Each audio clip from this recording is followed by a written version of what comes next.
আসসালামু আলাইকুম রহমতুল্লাহি ওবরকাতুহু। সম্মানিত দর্শক, আজকে যে বিষয়টি নিয়ে আলোচনা করছি সেই বিষয়টি আলোচনা করা আমার জন্য বিব্রতকর এবং যার বিষয় নিয়ে আলোচনা করছি তার জন্য আরো বিব্রতকর।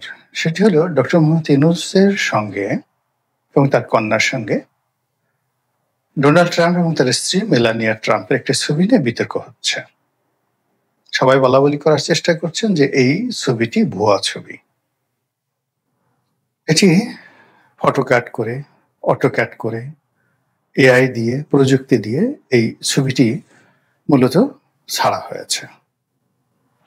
অনেকে বলার চেষ্টা করছেন যে সাধারণত জাতিসংঘেতে যারা রাষ্ট্রপ্রধান বা সরকার প্রধান অংশগ্রহণ করেন তাদের সম্মানে স্বাগতিক দেশ হিসেবে মার্কিন যুক্তরাষ্ট্রের প্রেসিডেন্ট একটি নৈশভোজের আয়োজন করেন। তো সেই যে নৈশভোজ, সেই নৈশভোজে যেটা হয়, সেই নৈশভোজে সবাই উপস্থিত হন, মোরালে সবাই উপস্থিত হন। এখন সবাই প্রেসিডেন্টের সঙ্গে একটা ছবি তুলতে চান। তো সারা দুনিয়ার মানুষ তারা যদি 2 মিনিট 3 মিনিট করে এক একটা ছবি তুলেন, এখানে 4-5 ঘন্টার সময় চলে যাবে। এটা সম্ভব নয়। এরপর হুড়োহুড়ি, তাড়াহুড়ো, একজন আরেকজনের সাথে করমর্দন করা, মানে আসলে 2 মিনিট ছবি তোলার জন্য বরাদ্দ করা হলেও মূলত 5 মিনিট 6 মিনিট চলে যায়। তো এই ঝামেলা এড়ানোর জন্য এইবার নাকি যেটা শোনা কথা যে ডোনাল্ড ট্রাম্প এবং মেলানিয়া ট্রাম্পের একটা ছবি, রেডিমেড ছবি, ফটো, মানে যেটাকে আপনি একটা পোর্ট্রেট সেখানে টানানো আছে এবং কেউ যদি সেটা ছবি তুলতে চায় তার পাশে গিয়ে দাঁড়াবে আর ওই ছবিটা তুলবে হোয়াইট হাউসের কর্মকর্তারা, মানে প্রেসিডেন্টের যারা ফটোগ্রাফার তারাই। আবার পরবর্তীতে সেই ছবিটা সুন্দর করে রিফাইন করে সেই যে সংশ্লিষ্ট কর্মকর্তাদেরকে দেয়া হবে। তো এরকম অনেকে ছবি তুলেছেন। আর এরকম একটা ছবি হয়তো যাকে বলা হয় মিস্টার ডক্টর মোহাম্মদ ইউনূস তুলেছেন। আর সেই ছবিতে পরবর্তীতে যেদিন তোলা হয়েছে তার কয়েকদিন পরে আবার ডক্টর মোহাম্মদ ইউনূসকে দেওয়া হয়েছে এবং সেই ছবি ডক্টর মোহাম্মদ ইউনূসের যে ভেরিফাইড পেজ রয়েছে, ফেসবুক পেজ, সেখানে দেওয়ার পরেই এই হইচই শুরু হয়েছে। এখন প্রশ্ন দুটো। প্রথমত হলো যে এই ছবিটা আদৌ দরকার ছিল কিনা, মানে ছবিটা যদি ভুয়া হয় তাহলে তো কোনো অবস্থাতে এটি মানে কল্পনাই করা যায় না, অবমাননাকর। আর দ্বিতীয়ত যে এই ছবিটা যদি পোর্ট্রেট অবস্থায় দাঁড়ানো থাকে এবং সেই পোর্ট্রেট অবস্থায় দাঁড়ানো থাকলে তার পাশে যদি যাকে বলা হয় অন্য ডক্টর মোহাম্মদ ইউনূস তার মেয়েকে নিয়ে দাঁড়িয়ে হাসি মুখে ছবি তুলেন, এটা আরো অবমাননাকর। এই কারণে আমরা ডক্টর মোহাম্মদ ইউনূসকে যে উচ্চতায় পৌঁছে দিয়েছি বা তিনি যে উচ্চতায় রয়ে গেছেন, সেই উচ্চতায় থেকে তিনি ডোনাল্ড ট্রাম্পের একটা রেডিমেড ছবির পাশে দাঁড়িয়ে তারপর তিনি নিজে এবং তার কন্যা সহ সেখানে ছবির জন্য পোজ দেবেন, এটা বাংলাদেশের জন্য, তার জন্য ভীষণ রকম অবমাননাকর। এই কাজটি তিনি কেন করতে গেলেন? সবাই যেটা বলার চেষ্টা করছেন যে কোনো মানুষ যখন খুব বেশি এক্সপেক্ট করে বা কাউকে যখন খুব বড় করে ফুলনা ফাঁপানো হয়, পরবর্তীতে দেখা গেল পারফরমেন্স করতে গিয়ে সে মানুষগুলো প্রায় মারাত্মক বিপদের মধ্যে পড়েন। তো এখন যেটা হয়ে গেছে সেটি হলো আমরা বাংলাদেশে যারা ডক্টর মোহাম্মদ ইউনূসের পক্ষে কথা বলেছি, আমরা সবাই সবসময় বলেছি যে তিনি, তার কাছে লন্ডন আমেরিকা কোনো বিষয় নয়।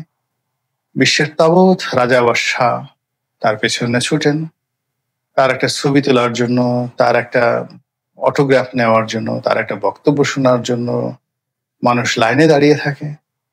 এবং তিনি যদি আমেরিকা থেকে কোনো বক্তব্য দেন, সেই হলে ঢোকার জন্য লাইন ধরে বড় বড় রাষ্ট্রপ্রধান, সিনেটর, কংগ্রেসম্যান, মেয়র তারা টিকিট কেটে তার বক্তব্য শোনেন।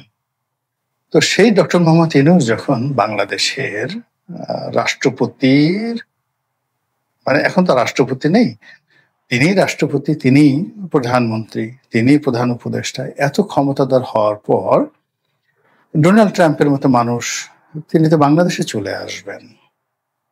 বিকজ তার তো রাষ্ট্রপতি পদ ছাড়া অন্য কোনো কিছু নেই।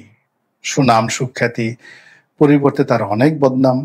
তো সেই ক্ষেত্রে প্রধান উপদেষ্টার পদ ছাড়াও ডক্টর মোহাম্মদ ইউনূসের বিশ্বব্যাপী যে একটা ভাইব তিনি তুলেছেন, আমরা তুলেছি, সবাই মিলে তুলেছি। তো সেক্ষেত্রে তিনি মার্কিন যুক্তরাষ্ট্রে যাবেন। ডোনাল্ড ট্রাম্প তাকে আলাদা সাইডলাইনে বৈঠক করতে দেবেন। তার সঙ্গে বসবেন, তাকে জড়িয়ে ধরবেন, হ্যান্ডশেক করবেন, তার সঙ্গে ছবি তুলবেন, সেলফি তুলবেন। শেখ হাসিনার সঙ্গে যেভাবে সেলফি তোলা হয়েছে ঠিক সেইভাবে বাইডেন যেভাবে সেলফি তুলেছেন এইভাবে ডোনাল্ড ট্রাম্প তার সঙ্গে সেলফি তুলবেন। এইরকম একটা এক্সপেকটেশনের জায়গা যখন থাকে এবং সেই এক্সপেকটেশনের বাইরে যখন অন্য কিছু হয় তখন সেটি বলতে গেলে ভীষণ রকম যাকে বলা হয় অন্যের জন্য বিব্রতকর হয়ে পড়ে। এবং সেই ঘটনা যখন না ঘটে এবং ওখানে যাওয়ার পরে যখন সেই ঘটনা না ঘটে তখন কি হয়, সেটা বিব্রতকর একটা পরিবেশ পরিস্থিতি তৈরি করে ফেলে।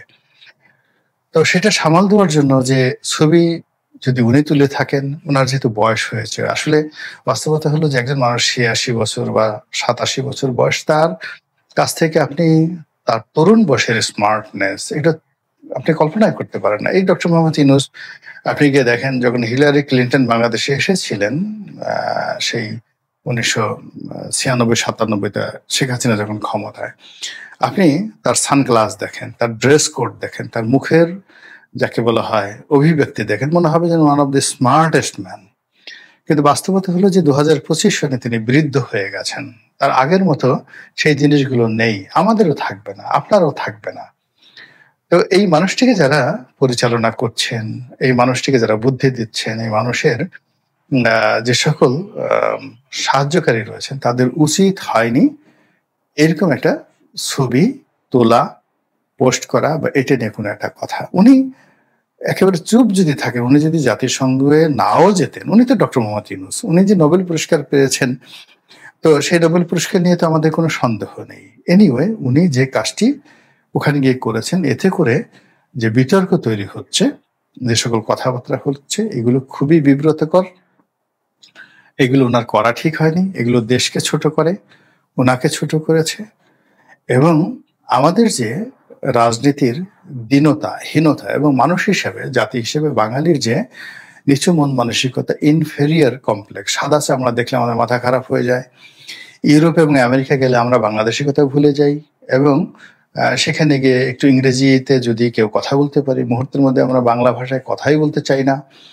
আমরা যদি কেউ একবার কোট টাই স্যুট পরতে অভ্যস্ত হয়ে যাই, আমরা যদি বার্গার খেতে অভ্যস্ত হয়ে যাই, আমরা যদি ইউরোপের কোনো 5 স্টার হোটেলে বসে টি আর কফি, ব্ল্যাক কফি এগুলো খাওয়ার অভ্যাস করে ফেলি বা চেষ্টা করি, সঙ্গে সঙ্গে বাংলাদেশের দুধ চা, বাংলাদেশের ডিম পোস্ট বা বাংলাদেশের কোনো রাস্তার পাশের টং দোকান এগুলো দেখলে oh my god, nasty nasty, so nasty. এই যে মন মানসিকতা, এই মন মানসিকতা থেকে বের হয়ে আসতে হবে। আপনি দেখবেন যে জাতিসংঘের সম্মেলন হচ্ছে, এখানে আফ্রিকার অনেক দরিদ্র দেশের রাজাবাদশা আসছেন। তারা তাদের জাতীয় পোশাককে, জাতীয় ভাষাকে কখনো অবমাননা করেননি। তারা তাদের মতো করে চলছেন। কিন্তু আমরা কেন এই হীনমন্যতায় ভুগি? যেখানে ইথিওপিয়ার একজন প্রেসিডেন্ট, কিংবা ধরুন নাইজেরিয়ার প্রেসিডেন্ট, উগান্ডার প্রেসিডেন্ট, বুরকিনা ফাসোর প্রেসিডেন্ট, তারা কে জাতিসংঘের মহাসচিব, কে আমেরিকার প্রেসিডেন্ট, কে ডোনাল্ড ট্রাম্প, কে নিকোলাস সার্কোজি, কে ইম্মানুয়েল ম্যাক্রন, তারা এগুলো পাত্তাই দিতে চায় না, জিজ্ঞেসই করতে চায় না। আফ্রিকার মধ্যে যে জাতীয়তাবাদ তৈরি হয়ে গেছে, এমনকি আমাদের পার্শ্ববর্তী রাষ্ট্র ভারত, তারা যে জাতীয়তা বোধ দেখাচ্ছে, যে আত্মমর্যাদা দেখাচ্ছে, তারা যেভাবে জাতিসংঘ, আমেরিকা, ইউরোপকে তুড়ি মেরে দিচ্ছে, উই আর ইন্ডিয়ান, আমরা ইন্ডিয়ান, এই কথা বলে তারা যেভাবে বুক থাপড়াচ্ছে, আমরা কেন পারবো না? কেন আমাদের এই কাজগুলো হবে না? আর আমরা যে বিশ্বমানের একজন মানুষকে পেয়েছি, যতদিনে তিনি আছেন, যতদিনে তিনি থাকবেন, তিনি কেন হীনমন্যতায় ভুগবেন বা আমরা কেন তাকে হীনমন্যতার দিকে নিয়ে যাব? এটা কোনো অবস্থাতেই সমর্থনযোগ্য নয়। মহান আল্লাহ আমাদের সবাইকে এই ধরনের ভারত পাকিস্তানের সম্পর্ক, পাকিস্তান আফগানিস্তানের সম্পর্ক, বাংলাদেশ পাকিস্তানের সম্পর্ক, পাকিস্তান আমেরিকার সাথে যে সম্পর্ক, এবং সর্বোপরি অতি সম্প্রতি সৌদি আরবের সঙ্গে তাদের যে কৌশলগত মিত্রতা এবং সৌদি আরবের নিরাপত্তা বিধানে পাকিস্তান সেনাবাহিনীর নিয়োগ থেকে শুরু করে অন্যান্য যে সকল কর্মকাণ্ড, বিশেষ করে চীনের সঙ্গে তাদের যে এই মুহূর্তে কৌশলগত পার্টনারশিপ এবং আন্তর্জাতিক অঙ্গনে নজিরবিহীনভাবে প্রায় সব ক্ষেত্রে পাকিস্তানের যিনি এখন যিনি এখন প্রধানমন্ত্রী, তিনি এবং তার সঙ্গে যেভাবে সেনাপ্রধান ফ্রিকুয়েন্টলি বিদেশে যাচ্ছেন, এমনকি জাতিসংঘ অধিবেশনে গেলেন, সৌদি আরবে গেলেন, বাদশার প্রোটোকল পেলেন, মানে প্রধানমন্ত্রী এবং সেনাপ্রধান একসঙ্গে যুগপৎভাবে যেভাবে তারা রাষ্ট্র চালাচ্ছেন, এইরকম ঘটনা সামুরাই যুগেও হতো না।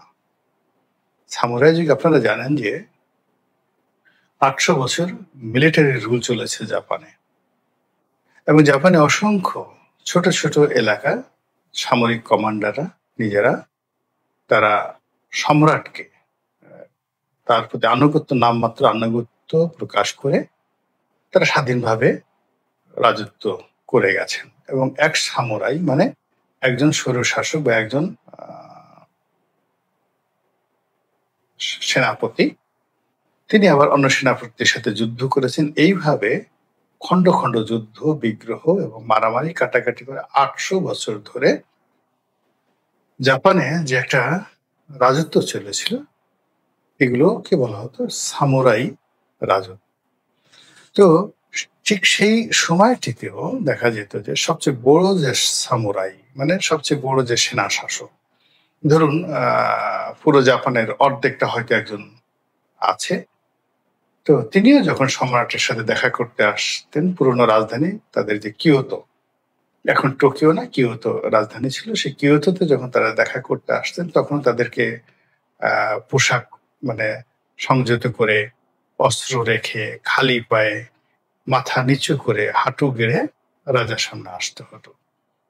কিন্তু এখন পাকিস্তানের সেনাপ্রধান জনাব আসিফ মনির, তার যে ক্ষমতা, এটা বলতে গেলে জাপানের সম্রাটের মতো, আর সেখানের জনগণের প্রতিনিধি রূপে যাকে বলা হচ্ছে প্রধানমন্ত্রী, তার অবস্থা হয়ে গেছে সেই সামুরাইদের মতো। তিনি এখন আসিফ মনিরের সামনে ঠিকমতো কথা বলতে পারেন না, পায়ের উপর পা তুলে বসতে পারেন না, সবকিছু এলোমেলো হয়ে যায়। এবং এই জিনিসগুলো এখন ঘটছে মূলত মার্কিন মদদে, এবং এর ফলে খুব দ্রুত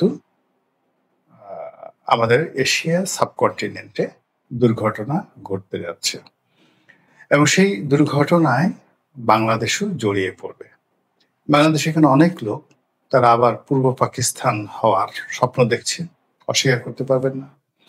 পূর্ববঙ্গ হওয়ার স্বপ্ন দেখছে, অনেকে পাকিস্তানের সঙ্গে বন্ধুত্ব করার জন্য পাগল হয়ে গেছে, ভারতের সঙ্গে অনেকে যুদ্ধ করতে চাচ্ছে, গাজওয়াতুল হিন্দ করতে চাচ্ছে, পাকিস্তানের সঙ্গে সম্মিলিত হয়ে তারা এই পুরো সেই সম্রাট আলমগীর বা আলমগীর আওরঙ্গজেবের জামানাতে যে বৃহত্তর আফগানিস্তান, পাকিস্তান, ভারত, বাংলাদেশ, বার্মা, এই যে এলাকা একত্রে একটা মানে যাকে বলা হয় একটা সাবকন্টিনেন্ট ছিল, এবং প্রায় 52 লাখ বর্গ কিলোমিটার এলাকা আওরঙ্গজেবের যে রাজত্ব ছিল, এভার এটা চন্দ্রগুপ্ত মৌর্য জমানাতেও ছিল না। এরকম একটা রাজত্ব এখন অনেকেই যে যারা তরুণ প্রজন্ম রয়েছে, তরুণ তুর্কি রয়েছে, যাদেরকে ইসলামিস্ট হিসেবে আখ্যায়িত করা হয়, তারা স্বপ্ন দেখছে, তারা হিসাব করে ফেলেছে। বাংলাদেশে 18 কোটি মুসলিম, পাকিস্তানে 22 কোটি, ভারতে আছে 35 কোটি, তো সব মিলে 75 কোটি হয়ে গেল। তার সঙ্গে যদি আফগানিস্তান, শ্রীলঙ্কা, মালদ্বীপ যোগ করেন, সেখানে তো আরো প্রায় যাকে বলা হয় 10 কোটি হয়ে যাবে। এবং সেখান থেকে যদি আপনি ইন্দোনেশিয়া, মালয়েশিয়ার কথা চিন্তা করেন, যাদের আপনি নৈতিক সাপোর্ট পাবেন, তা আরো প্রায় 30 কোটি। সব মিলিয়ে এই কটা দেশে, অর্থাৎ বাংলাদেশ, ভারত, পাকিস্তান, তারপরে শ্রীলঙ্কা, তারপর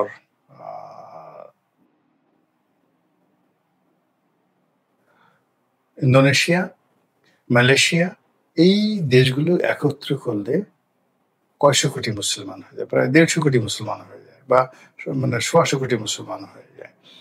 তো এইরকম একটা প্যান ইসলামিক ডাইনেস্টি নিয়ে এশিয়া শুধু নয়, সারা দুনিয়ার মুসলমানরা কিন্তু কথাবার্তা বলছে, তাদের মধ্যে যোগাযোগ হচ্ছে এবং তারা একটা স্বপ্ন দেখছে, এবং সেই স্বপ্নের মধ্যে মধ্যপ্রাচ্যে যেমন ইরানকে কেন্দ্র করে একটা সুপার পাওয়ার গড়ে তোলার জন্য অনেকে চেষ্টা করছে, এবং এখান থেকে উগ্রতা নিয়ে হিজবুল্লাহ তৈরি হয়েছে, এখান থেকে হামাস তৈরি হয়েছে ইরানকে কেন্দ্র করে। আবার একইভাবে এখন পাকিস্তানকে নিয়ে যে স্বপ্ন দেখা হচ্ছে, সেই স্বপ্নের মাধ্যমে এই অঞ্চলে যে আরো 10টা হিজবুল্লাহ হবে না, এই অঞ্চলে 10টা হামাস হবে না, এই কথা কিন্তু বলা যাচ্ছে না, লক্ষণ কিন্তু সেদিকে যাচ্ছে।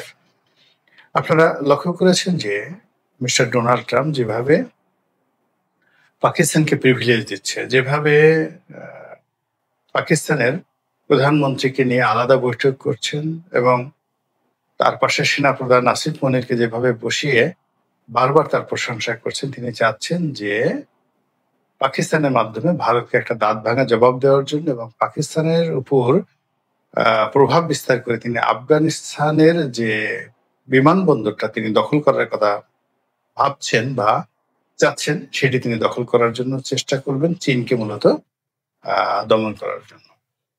অধিকাংশ বাংলাদেশের ব্যাপারে বা সেন্ট মার্টিনের ব্যাপারে বা এখানে আরাকান আর্মির ব্যাপারে বা মায়ানমারের যে বার্মা অ্যাক্ট বাস্তবায়ন করার ক্ষেত্রে, রোহিঙ্গা রাজ্য প্রতিষ্ঠা করার ক্ষেত্রে, অথবা একটি পূর্ব তিমুরের মতো খ্রিস্টান রাজ্য প্রতিষ্ঠা করার ক্ষেত্রে, বা বাংলাদেশের ডিপ স্টেট, আমেরিকার যে ডিপ স্টেট পলিসি বাস্তবায়ন করার ক্ষেত্রে তাদের যে মিলিটারি বেস বা তাদের যে অকৃত্রিম বন্ধু দরকার, সেটা এই মুহূর্তে পাকিস্তান, এতে কোনো সন্দেহ নেই, এবং পাকিস্তানকে তারা ওইভাবে একটা ওপেন টেন্ডার দিয়ে দিয়েছে। সরাসরি পাকিস্তানের সঙ্গে আমেরিকা একটা সম্পর্ক তৈরি করে ফেলেছে। আর যে সকল তাদের যে প্রক্সি বন্ধু রাষ্ট্র রয়েছে, যেমন জাপান, সৌদি আরবিয়া, তাদের সঙ্গে পাকিস্তানের একটা সম্পর্ক স্থাপন করে ফেলছে, এবং এটা খুব সুকৌশল এবং ডেঞ্জারাসলি। যেমন ধরুন, গ্রামের একটা সম্ভ্রান্ত পরিবার, তাদের টাকা আছে কিন্তু পেশি শক্তি নেই, কিন্তু অন্য একটি দরিদ্র পরিবার যাদের প্রচুর পেশি শক্তি আছে, তারা কিন্তু যে কোনো কারণে ভয়ঙ্কর হয়ে পড়ে। তো আমেরিকা যে কাজটা করছে সেটা হলো পাকিস্তানকে দরিদ্র থেকে দরিদ্রতর করে দিচ্ছে, ঋণগ্রস্ত করে ফেলছে, এবং আগের যে কোনো সময় সে দেউলিয়া বানিয়ে ফেলছে। ফলে জনগণ পেটের ধান্দায় অন্য কিছু চিন্তা করতে পারবে না, এবং বাংলাদেশে কিন্তু এখন একই অবস্থা তৈরি হচ্ছে। অর্থাৎ এখানে একটি বিশেষ শ্রেণীকে, অর্থাৎ এই গত 1 বছরে নাকি 6,000 নতুন কোটিপতি যুক্ত হয়েছে, যেখানে বাংলাদেশের 25 লাখ লোক নতুন করে বেকার হয়েছে, ব্যবসা বাণিজ্য বন্ধ, ব্যাংকগুলো 12টা ব্যাংক দেউলিয়া হওয়ার মতো অবস্থা, যে কোনো সময় দেউলিয়া হয়ে যাবে। তো যেখানে নতুন কোনো বিনিয়োগ নাই, তো সেখানে হঠাৎ করে 6,000 নতুন কোটিপতি হলো কি করে? বোঝার চেষ্টা করুন যে কি একটা অসম 18 কোটি মানুষের মাথার উপরে কাঁঠাল ভেঙে এই 6,000 লোক গত 1 বছরে নতুন করে কোটিপতি হিসেবে আত্মপ্রকাশ করেছে। আর এখানে তারা একটি তাবেদার, শক্তিশালী সামরিক বেসামরিক শক্তিশালী একটি চক্র আমেরিকা গড়তে চাচ্ছে। ফলে কি হবে? সাধারণ মানুষ মারামারি করবে, কাটাকাটি করবে, ছিনতাই, রাহাজানি, গুন্ডামি, বদমাশি, খুন, ধর্ষণে ব্যস্ত থাকবে, আর সারাক্ষণ নিজের পেটের চিন্তা নিয়ে ব্যস্ত থাকবে। আর এই সুযোগে পার্বত্য চট্টগ্রামে কি হলো, খাগড়াছড়িতে কি হলো, বান্দরবনে কি হলো, থানচিতে কি হলো, তারপরে কক্সবাজারে কি হলো, এগুলো নিয়ে মানুষ চিন্তা করবে না। আর তারা যদি একটা তাবেদার পাকিস্তানের মতো একটা সেনাবাহিনী বাংলাদেশে গঠন করতে পারে, তো সেই সেনাবাহিনী চিন্তা করবে, গাড়ি পাচ্ছি, বাড়ি পাচ্ছি, নারী পাচ্ছি, বিদেশ ভ্রমণ পাচ্ছি, ডলার পাচ্ছি, আমাদের কি দরকার তা ঝামেলা করা? আমাদের 18 কোটি মানুষের মধ্যে আমরা সাকুল্যে 2 লক্ষ লোক, আমাদেরকে আমেরিকা যদি ভালো রাখে ক্ষতি কি? তো এরকম একটা মন মানসিকতার সম্পন্ন তাবেদার সেনাবাহিনী গঠন করার জন্য তারা যে সর্বাত্মক চেষ্টা চালাচ্ছে, এটা যদি আমাদের সেনাবাহিনী প্রতিহত করতে না পারে, তাহলে এই সেনাবাহিনীর অবস্থাও কিন্তু পাকিস্তানের মতো হবে। তো এমনি পাকিস্তানকে তারা তো এভাবে বানিয়ে ফেলেছে। এখন সেই পাকিস্তানের মাধ্যমে তারা আফগানিস্তানকে শিক্ষা দিতে চাচ্ছে, পাকিস্তানের মাধ্যমে তারা ভারতকে শিক্ষা দিতে চাচ্ছে, এবং পাকিস্তানের মাধ্যমে বাংলাদেশকে শিক্ষা দিতে চাচ্ছে। এবং এই কাজ করার জন্য যত লজিস্টিক সাপোর্ট দরকার সব সাপোর্ট আমেরিকা দিচ্ছে। ফলে আমার কাছে মনে হচ্ছে পাকিস্তান একটা দুর্ঘটনা ঘটিয়ে ফেলবে। এখন সেই দুর্ঘটনা কি বাংলাদেশের সাথে ঘটাবে, নাকি ভারতের সাথে ঘটাবে, নাকি আফগানিস্তানের সাথে ঘটাবে, ডাজ নট ম্যাটার।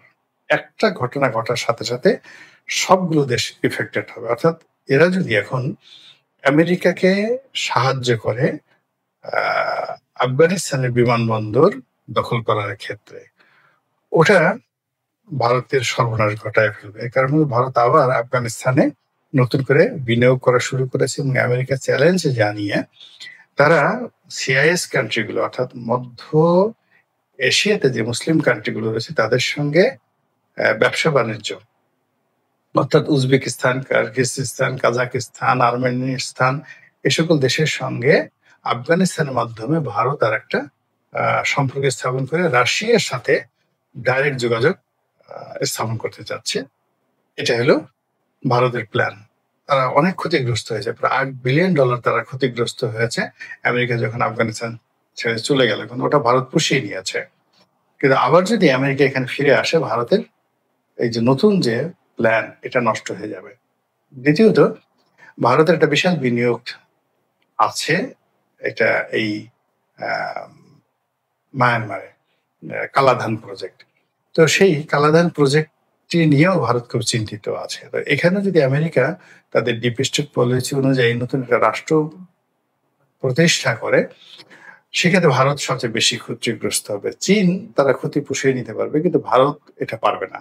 তো আফগানিস্তানে ভারতের সমস্যা, আবার যদি ওখানে সমস্যা, আর বাংলাদেশে তো ভারত সব হারিয়ে ফেলেছে। তো এখানে যদি আমেরিকা এবং পাকিস্তানের যে কর্তৃত্ব প্রতিষ্ঠিত হয়, ভারতের যুদ্ধ করা ছাড়া কোনো উপায় থাকবে না। আর ভারত যদি এখানে সত্যিকার অর্থে যুদ্ধ করতে চায় পাকিস্তানের সঙ্গে, বাংলাদেশের সঙ্গে, তাহলে আমাদের পরিণতি কি হতে পারে?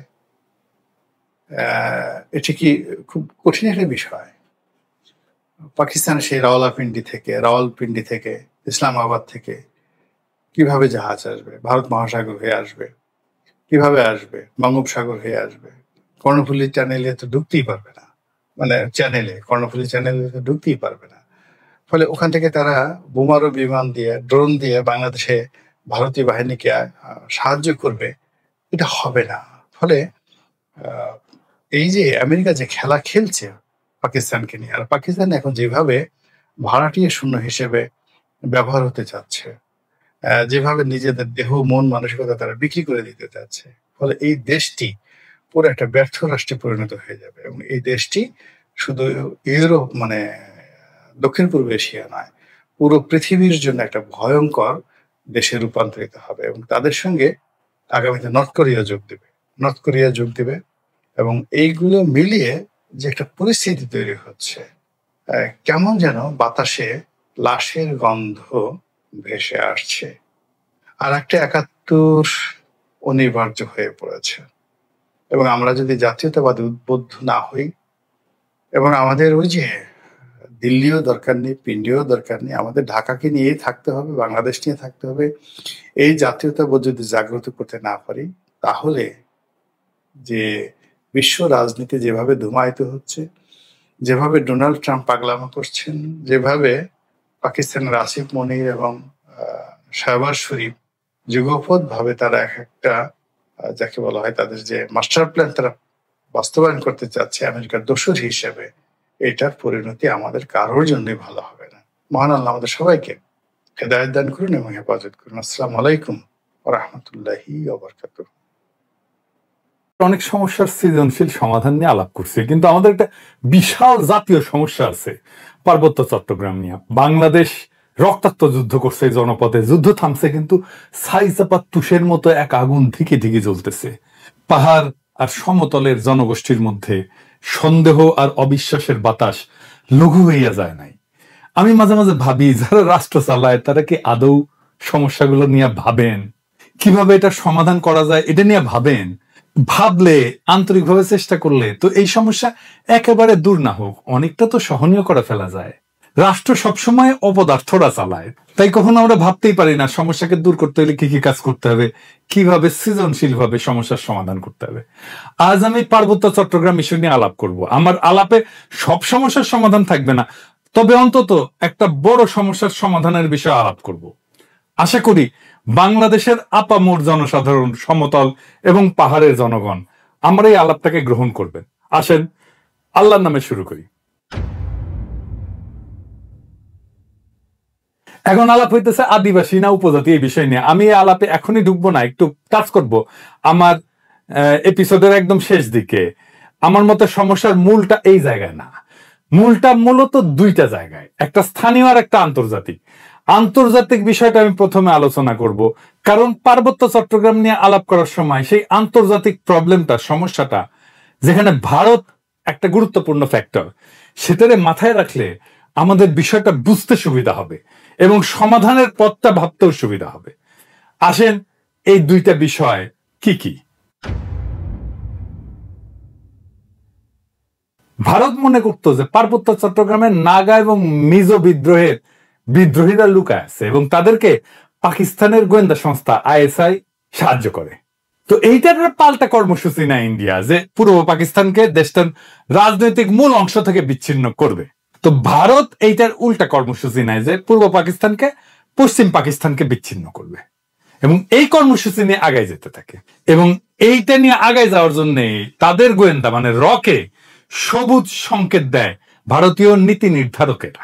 অনেক পরে ভারতের গোয়েন্দা সংস্থা তার কর্মকর্তা বি রমন এই সম্পর্কে বলছেন যে এই যে পূর্ব পাকিস্তান থেকে ভারতের উত্তর পূর্বাঞ্চলে আইএসআই চালানো কার্যক্রমের অবসান ঘটাইতে ইন্দিরা গান্ধী পূর্ব পাকিস্তানের বাংলা ভাষীদেরকে পাকিস্তান থেকে বিচ্ছিন্ন হওয়া এবং বাংলাদেশ নামে একটা পৃথক রাষ্ট্র প্রতিষ্ঠার ব্যাপারে সহায়তা করতে হবে এই সিদ্ধান্ত নেয়। এটা বি রমনের বই লেখা আছে। তো ভারতীয় তরফ থেকে বাংলাদেশের মুক্তিযুদ্ধের সংশ্লিষ্টতার একটা বড় উপাদান ছিল একটা বিশেষ বাহিনীকে পার্বত্য চট্টগ্রাম দিয়ে অপারেশনে পাঠানো। এই বিশেষ বাহিনীর নাম ছিল special frontier force. General Uban ছিল এই ফোর্সের প্রথম ইন্সপেক্টর জেনারেল। 1962 সালের শেষ দিকে এই ফোর্সটা গড়ে উঠছিল। 71 সালে এই জেনারেল উবানি ছিলেন মুজিব বাহিনীর প্রশিক্ষক। মুজিব বাহিনী কি জানেন তো? ছাত্রলীগ, যুবলীগ আর আওয়ামী লীগের যৌথ গেরিলা বাহিনী। এরা কিন্তু যুদ্ধ করেনি, আর আজকে তারা মুক্তিযুদ্ধের সিপাহসালার হয়ে গেছে। শুধু তাই না, উবান ছিল রক্ষী বাহিনীরও প্রশিক্ষক। তাইলে বুঝতে পারতেছেন তো যে ইন্ডিয়ার প্ল্যানটা কি এবং কিভাবে সে প্ল্যান গুলো সাজাচ্ছে তার আশেপাশে। এবং পার্বত্য চট্টগ্রামে যখন 71-এ চূড়ান্ত অপারেশন হয়েছিল, তখন মুজিব বাহিনী না, স্পেশাল ফ্রন্টিয়ার ফোর্স নামে ওই আনকনভেনশনাল বাহিনীকেও ভারতীয়রা পার্বত্য চট্টগ্রাম দিয়ে বাংলাদেশে ঢুকায় দেয়। এবং এই স্পেশাল ফ্রন্টিয়ার ফোর্স অনেক দিন থাকে, এমনকি 1975 পর্যন্ত থাকে পার্বত্য চট্টগ্রামে। তো এই ফোর্সের দায়িত্ব কি ছিল? যে পার্বত্য চট্টগ্রামে যে ভারত নিয়ন্ত্রিত মিজোরাম এবং নাগাল্যান্ডের স্বাধীনতা সংগ্রামী আছে তাদেরকে খুঁজে বের করে এবং নিশ্চিহ্ন করা। এখানেই শেষ না, এই স্পেশাল ফ্রন্টিয়ার ফোর্সের সাথে মুজিব বাহিনী পার্বত্য চট্টগ্রাম দিয়ে যখন অভিযান শুরু করে, এটা নভেম্বরের শেষ দিকে। এরা ত্রিপুরা রাজ্য থেকে পার্বত্য চট্টগ্রামের পানছড়িতে প্রবেশ করে নভেম্বরের শেষে। একদল চাকমা তাদেরকে অভ্যর্থনা জানাইতে যায়, মনে করছে তাদের মুক্ত করতে আসছে। এদের জন্য একটা খাসিও নিয়ে গেছিল বেচারারা। আহারে, মুজিব বাহিনী ও স্পেশাল ফ্রন্টিয়ার ফোর্স এই সদস্যদের খাসিটা নিছে, কিন্তু অভ্যর্থনাকারী সবাইকে হত্যা করছিল। তারপর তারা পানছড়ির পাহাড় গ্রামগুলোতে হামলা শুরু করে, বাড়িঘর লুটপাট করে, আগুন লাগায় দেয়, সামনে যাকে পায় তাকেই হত্যা করে এবং মেয়েদেরকে ধর্ষণ করে। তাদের হামলায় পানছড়িতে ওই দিনই নিহত হয়েছিল 32 জন নিরীহ পাহাড়ি। তারপর তারা পানছড়ি থেকে খাগড়াছড়ির দিকে রওনা হয় এবং যাওয়ার পথে 176টা বাড়িঘর জ্বালায় দেয়। 14 ডিসেম্বরেও তারা 22 জনকে হত্যা করে। এই ছিল আওয়ামী লীগের মুজিব বাহিনীর মুক্তিযুদ্ধ। এটাই তাদের কন্ট্রিবিউশন। বাংলাদেশ থেকে ভারতীয় সামরিক বাহিনী চলে যাওয়ার সময় তাদের সেনাবাহিনীর এই স্পেশাল ফ্রন্টিয়ার ফোর্সকে রেখে দেওয়া হয় কক্সবাজারে। 72 সালের জুলাই পর্যন্ত পার্বত্য চট্টগ্রামে অপারেশন চালায়, তারপরে তারা প্রত্যাবর্তন করে। কিন্তু সবাই যে চলে গেছিল তা কিন্তু না, কারণ মুজিব যেদিন জয় বাংলা হয় না 1975-এ, ওই সময় পার্বত্য চট্টগ্রামে অপারেশন চালানো একটা ভারতীয় হেলিকপ্টার বিধ্বস্ত হয়। রেকর্ড রে ভাই, মুজিব মূলত পার্বত্য চট্টগ্রামকে ভারতের হাতে তুলে দিছিল। আমি আর সেই ইতিহাসে গেলাম না, কিন্তু এখন পার্বত্য চট্টগ্রাম নিয়ে ইন্ডিয়ার পরিকল্পনাটা কি? ইন্ডিয়ার একটা দুর্বল জায়গা আছে চিকেন নেক, তাই না? আপনারা জানেন, যেটা দখল নিতে পারলে সেভেন সিস্টার জয় বাংলা হয়ে যাবে, আলাদা হয়ে যাবে। ইন্ডিয়া সেটা নিয়ে সবসময় একটা প্যারার মধ্যে থাকে। আমাদেরও একটা উইক জায়গা আছে, সেটা হইতেছে ফেনী, যা আমাদের বাংলাদেশ মূল ভূখণ্ডের সাথে পার্বত্য চট্টগ্রামকে যুক্ত করছে। ওই জায়গা দিয়া পার্বত্য চট্টগ্রামকে যদি আলাদা করে দিতে পারে ইন্ডিয়া, তাইলে চিকেন নেক নিয়ে তার না ভাবলেও চলবে, মুফতে একটা সমুদ্র বন্দর পাওয়া যাবে। তাই সে পার্বত্য চট্টগ্রামের সবসময় বিচ্ছিন্নতাবাদীদেরকে অকাতরে সাপোর্ট দেয়, শান্তি বাহিনীকে সাপোর্ট দিচ্ছে, কুকিজিনদের সাপোর্ট দেয়। তারা জানে পার্বত্য চট্টগ্রাম যদি বিচ্ছিন্ন হয়ে আলাদা রাষ্ট্র হয়ও, তাইলে এই ল্যান্ড লক একটা অতি অল্প জনগোষ্ঠীর ভূখণ্ডের ইন্ডিয়ার উপরে সর্বাংশে নির্ভর করা ছাড়া আর উপায় নাই। আর ওই অংশটা ইন্ডিয়া খাইয়া ফেলতে কোনো সমস্যা হবে না তখন। তবে আমরা এই সমস্যার কথা কম বেশি সবাই জানি, যে দ্বিতীয় যে সমস্যা, যেটার কথা আমরা একেবারেই জানি না, আলাপ করি না, সেই সমস্যাটা কি? আসেন সেটা নিয়ে আলাপ। এটা খুবই জটিল এবং কম আলোচিত সমস্যা। এই প্রসঙ্গে আমি আর একটা আলোচনা করে নিই, আপনাদের বুঝতে সুবিধা হবে। হংকং আর চায়না মেনল্যান্ড, এই দুইটা ভূখণ্ড কিন্তু একই দেশের হইলে সিস্টেম আলাদা, অর্থনৈতিক সিস্টেম আলাদা। হংকং অশান্ত না? আপনি একই দেশের দুইটা সিস্টেম করলে সেটা অশান্তির একটা বীজ হয়ে থাকে, যদি খুব ভালোভাবে ম্যানেজ করা না যায়। কারণ দেশ বা রাষ্ট্র একটা শরীরের মতো, এটা একটা রাজনৈতিক অর্থনৈতিক সংহতির দরকার পড়ে। ইকোনমিক সিস্টেম আলাদা হইলে রাজনৈতিক সংহতি রক্ষা করা দূর হয়ে যায়। কেন? মার্কস বলছেন যে রাজনীতি হচ্ছে অর্থনীতির একটা ঘনীভূত রূপ। অর্থনীতি যেমন, সেটাই রাজনীতি হইয়া দেখা দেয়। কথাটা খুবই সত্য কথা। একটা দেশের ইকোনমি যেমন, তার রাজনীতিটাও তেমন। এটা নিয়ে পরে আবার বিস্তারিত আলাপ করা যেতে পারে, কিন্তু আপাতত আজকাল আলাপের জন্য এইটুকু জানলেই চলবে। পার্বত্য চট্টগ্রামের ইকোনমি কি আলাদা? হ্যাঁ, আলাদা। ওদের ইকোনমি ভূমি নির্ভর। ওদের বর্তমান ভূমির মালিকানা ব্যবস্থা খুবই জটিল এবং বহুমুখী একটা কাঠামোর উপর প্রতিষ্ঠিত, যা ঐতিহাসিক, সামাজিক, সাংস্কৃতিক এবং প্রশাসনিক অনেকগুলো কারণের মিশ্রণ। তিনটা স্তরে এদের ভূমি ব্যবস্থাপনা। এক নাম্বার, ঐতিহ্যবাহী ভূমি মালিকানা ব্যবস্থা। এটাই সবচেয়ে বড় ভূমি ব্যবস্থাপনা। আনুমানিক 50 থেকে 60% ভূমি এই ঐতিহ্যবাহী ব্যবস্থাপনার আওতায় পড়ে। কেমন সেটা? এইটা গোষ্ঠীভিত্তিক মালিকানা, কোনো ব্যক্তি মালিকানায় না। পার্বত্য অঞ্চলের প্রধান জনগোষ্ঠী যেমন চাকমা, মারমা, ত্রিপুরা এবং অন্যান্য গোষ্ঠীগুলা তাদের নিজস্ব ঐতিহ্যবাহী ভূমি ব্যবস্থাপনা পদ্ধতি অনুসরণ করে। এই ব্যবস্থায় জমির মালিকানা সাধারণত পরিবার বা গোষ্ঠীর মধ্যে থাকে। এটা একটা মৌখিক ঐতিহ্য, লেখাপড়া কিন্তু নাই, কোনো দলিল নাই। জমি ভোগ, দখল এবং ব্যবহার করার অধিকার আছে, কিন্তু সেটা আইনগতভাবে নথিভুক্ত না। জুম চাষ হয় না পাহাড়ে, এই জুম চাষের জন্য যে ভূমি, সেইটা কিন্তু এই ঐতিহ্যবাহী কৃষি পদ্ধতি এবং এই ভূমি মালিকানায়। এখানে জমি ব্যক্তিগত মালিকানা না, বরং গোষ্ঠীগত মালিকানায় পরিচালিত হয়। 2 নাম্বার মালিকানা হচ্ছে সরকারি ভূমি মালিকানা। সরকার যেটাকে রিজার্ভ বন ঘোষণা করছে, এটা সরকারের মালিকানা। পার্বত্য চট্টগ্রামের একটা বড় অংশ আমরা জানি যে রিজার্ভ ফরেস্ট বা সংরক্ষিত বন হিসাবে ঘোষিত। এই ভূমি বন বিভাগ দিয়ে নিয়ন্ত্রিত এবং চাষাবাদ এবং বসতি স্থাপন এখানে নিষিদ্ধ। তবে আপনারা জানেন যে পার্বত্য চট্টগ্রামের অধিবাসীরা ঐতিহাসিকভাবে বনের মধ্যে চাষাবাদ করে এবং বসতি স্থাপন করে। তো সরকার যদি নিষিদ্ধ করে দেয়, তাহলে তাদের ঐতিহাসিকভাবে চাষাবাদের পদ্ধতি ছিল, সেটা নষ্ট হয়ে যায় না? এটা মাথার মধ্যে নাই এদের। কিন্তু এটা একেবারে বন্ধ হয়নি। এই সংরক্ষিত বন এলাকায় অনেক বসতি আছে জনগণের এবং ঐতিহ্যগতভাবে এই ভূমি তারা ব্যবহার করে। এইটাও একটা ভূমি বিরোধের অন্যতম কারণ। 3 নম্বর হচ্ছে সরকারি প্রকল্প। কাপ্তাই হ্রদ বাঁধ প্রকল্পের জন্য ব্যাপক ভূমি অধিগ্রহণ করা হয়েছিল, যা স্থানীয় জনগণের ভূমি হারানোর অন্যতম কারণ হয়ে দাঁড়িয়েছে। আমরা এই প্রসঙ্গে সমাধান পর্বে আলাপ করব। আনুমানিক 25 থেকে 30% ভূমি সংরক্ষিত বনাঞ্চলের অধীনে রয়েছে। আর আইনগতভাবে নথিভুক্ত মালিকানা, যেটা আমরা সমতলে দেখি আর কি, জমি রেজিস্ট্রি, দলিল, এটা দেখি না, এইটা পর্সা টর্সা এগুলো দেখি না, পাকা দলিল। কিছু কিছু এলাকায় ব্যক্তি বা গোষ্ঠী তাদের জমির দলিল নথিভুক্ত করে ফেলছে, তবে এটা খুবই সীমিত এবং এইটা সবসময় সমস্যাযুক্ত, কারণ অনেক জমির মালিকানার বিষয়ে সরকারি রেকর্ড, স্থানীয় ঐতিহ্যবাহী নিয়মের মধ্যে তো সংঘাত আছে, তাই না? এইটা ধরেন 10%-এর মতো। এই ভূমি ব্যবস্থাপনার মূল সমস্যাটা কি? সমস্যা হচ্ছে যে পার্বত্য জনগোষ্ঠী তাদের এই ঐতিহ্যগত নিয়মে জমি ভোগ দখল করলেও সরকারি আইনে তো স্বীকৃত না এটা। তারপর ধরেন উন্নয়ন প্রকল্প, যেমন কাপ্তাই জল বিদ্যুৎ কেন্দ্র এবং সমতলে অনেক মানুষ আসছে পার্বত্য অঞ্চলে, ফলে স্থানীয় জনগণের জমি হারানোর ঘটনা ঘটছে। আবার আরেকটা জিনিস বললাম যে রিজার্ভ সংরক্ষিত বন এবং কৃষি জমি নিয়ে যে সংঘাত, ওইখানে তারা বসতি স্থাপন করে, ওখানে কৃষি কাজ করে। সমতলের অনেকে বলে যে আমরা কেন পার্বত্য চট্টগ্রামে গিয়ে জমি কিনতে পারবো না, ওরা তো এসে সমতলে জমি কিনতে পারে। সমস্যা বুঝছেন তো? আপনি কার কাছ থেকে জমি কিনবেন? দলিলই তো নাই, দলিল তো মুখে মুখে। মালিকানা তো ব্যক্তির না রে ভাই, মালিকানা সামাজিক, এবং প্রায় 60% জমির মালিকানা এরকম। তো এই বাস্তবতাটা তো বুঝতে হবে। এখন এই সমস্যার সমাধান কি? ওয়ান কান্ট্রি টু সিস্টেম ব্যবস্থা আমাদের চালাইতে হবে ততদিন পর্যন্ত যতদিন না ব্যাপক সংখ্যাগরিষ্ঠ পাহাড়িরা এই সিস্টেম বদলানোর জন্য দাবি না করে। আমরা এই ব্যবস্থার জন্য হংকং এর অভিজ্ঞতা, স্কটল্যান্ড, উত্তর আয়ারল্যান্ডের অভিজ্ঞতা কাজে লাগাতে পারি।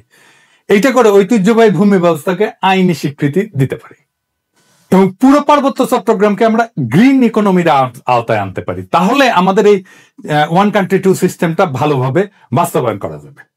অর্থনৈতিক উন্নয়ন আর স্বাতন্ত্র্য 2 লক্ষ্যই অর্জিত হবে। পার্বত্য চট্টগ্রামে ব্যাপক অর্থনৈতিক উন্নয়ন করলে, পাহাড়িদের আয় আর জীবনযাত্রার মান বাড়াইলে বেশিরভাগ সমস্যার সমাধান হয়ে যাবে। আসলে এই গ্রিন ইকোনমিটা কিভাবে এটা ইমপ্লিমেন্ট করা যায় সেটা দেখি, বাস্তবায়ন করা যায়। গ্রিন ইকোনমি হলে এমন একটা অর্থনৈতিক ব্যবস্থা যা পরিবেশকে রক্ষা করবে, টেকসই উন্নয়নকে প্রাধান্য দেবে এবং এইটাই প্রাকৃতিক সম্পদের সঠিক ব্যবস্থাপনা, পরিবেশ বান্ধব প্রযুক্তি ব্যবহার এবং সবুজ কর্মসংস্থান তৈরির মাধ্যমে অর্থনৈতিক উন্নয়ন এবং পরিবেশ রক্ষার মধ্যে একটা ভারসাম্য আনবে। এবং আমরা পার্বত্য চট্টগ্রামকে যদি একটা সংরক্ষিত এলাকা বলে ঘোষণা দিয়ে গ্রিন ইকোনমির আওতায় নিয়ে আসি, তাহলে অনেকগুলো সুবিধা পাওয়া যাবে। স্বাতন্ত্র্য রক্ষা তো হবেই, পাশাপাশি অর্থনৈতিক উন্নয়ন সম্ভব হবে। সুবিধাগুলো এক এক করে আলোচনা করি। যেমন ধরেন, প্রাকৃতিক সম্পদের সংরক্ষণ করা যাবে। সংরক্ষিত এলাকায় অরণ্য, বন্যপ্রাণী এবং জীব বৈচিত্র্য রক্ষার জন্য সঠিক ব্যবস্থাপনা গড়ে তোলা সম্ভব হবে এবং এর ফলে টেকসই একটা বন ব্যবস্থাপনা, যেটাকে সাস্টেনেবল বন ব্যবস্থাপনা বলা হয়, এবং পানি সংরক্ষণ, কার্বন নিঃসরণ হ্রাস করা যাবে এবং পরিবেশ বান্ধব কর্মসংস্থান তৈরি করা যাবে। কিভাবে? ধরেন, ইকো ট্যুরিজম, জৈব চাষাবাদ, প্রাকৃতিক পণ্য উৎপাদন এবং স্থানীয় কারুশিল্পের মাধ্যমে স্থানীয় জনগণের জন্য কর্মসংস্থান সৃষ্টি করা যাবে। পরিবেশ বান্ধব উদ্যোগ নেওয়া যেতে পারে, যেমন সৌরশক্তি প্রকল্প, জৈব প্লাস্টিক উৎপাদন প্রকল্প, এইগুলো তৈরি করা যেতে পারে। এবং যেহেতু আমরা এখানে কার্বন নিঃসরণ কমাবো, তাই আন্তর্জাতিক সহযোগিতা পাওয়া যাবে প্রত্যেকটা প্রকল্পে। শুধু আন্তর্জাতিক সংস্থার সাহায্য, টাকা পয়সায় না, প্রযুক্তিগত সহায়তাও নেওয়া যাবে এবং পরিবেশ বান্ধব ট্যুরিজম গড়ে তোলা যায়। এখন যে ট্যুরিজম আছে এটা পরিবেশ বান্ধব না, এটা আয়ের একটা গুরুত্বপূর্ণ উৎস হতে পারে। আর সামাজিক উন্নয়ন, জনসাধারণের, যেমন ধরেন স্থানীয় জনগণের শিক্ষা, স্বাস্থ্য এবং আর্থিক অবস্থার উন্নতির জন্য প্রকল্প নেওয়া যেতে পারে, যেটা তাদের জীবিকার বিকল্প উৎস হিসেবে কাজ করবে। যারা বনাঞ্চলে কাজ করতেছে, যারা বনাঞ্চলে আবাদ করতেছে বা বাসস্থান করতেছে, তাদের জন্য একটা বিকল্প, একটা কর্মসংস্থানের উৎস আমাদের খুঁজে বের করতে হবে। এবং স্বাতন্ত্র্য রক্ষার জন্য এই প্রত্যেকটা প্রকল্পে স্থানীয় সম্প্রদায়ের অংশগ্রহণ নিশ্চিত করতে হবে। স্থানীয় জনগোষ্ঠীকে সিদ্ধান্ত গ্রহণ এবং ব্যবস্থাপনার অংশীদার করে ফেলতে হবে। তাদের ম্যানেজমেন্টে পার্টিসিপেশন ছাড়া আমরা কোনো কাজ করব না। তাদের সাংস্কৃতিক ঐতিহ্য এবং জীবনযাত্রাকে সম্মান জানায় উন্নয়ন পরিকল্পনা করতে হবে সব সময়। সংরক্ষিত এলাকাকে বিভিন্ন জোনে ভাগ করা যেতে পারে। যেমন ধরেন, কোর জোন, যেটা সম্পূর্ণ সংরক্ষিত এলাকা, যেখানে মানুষের প্রবেশ সীমিত থাকবে।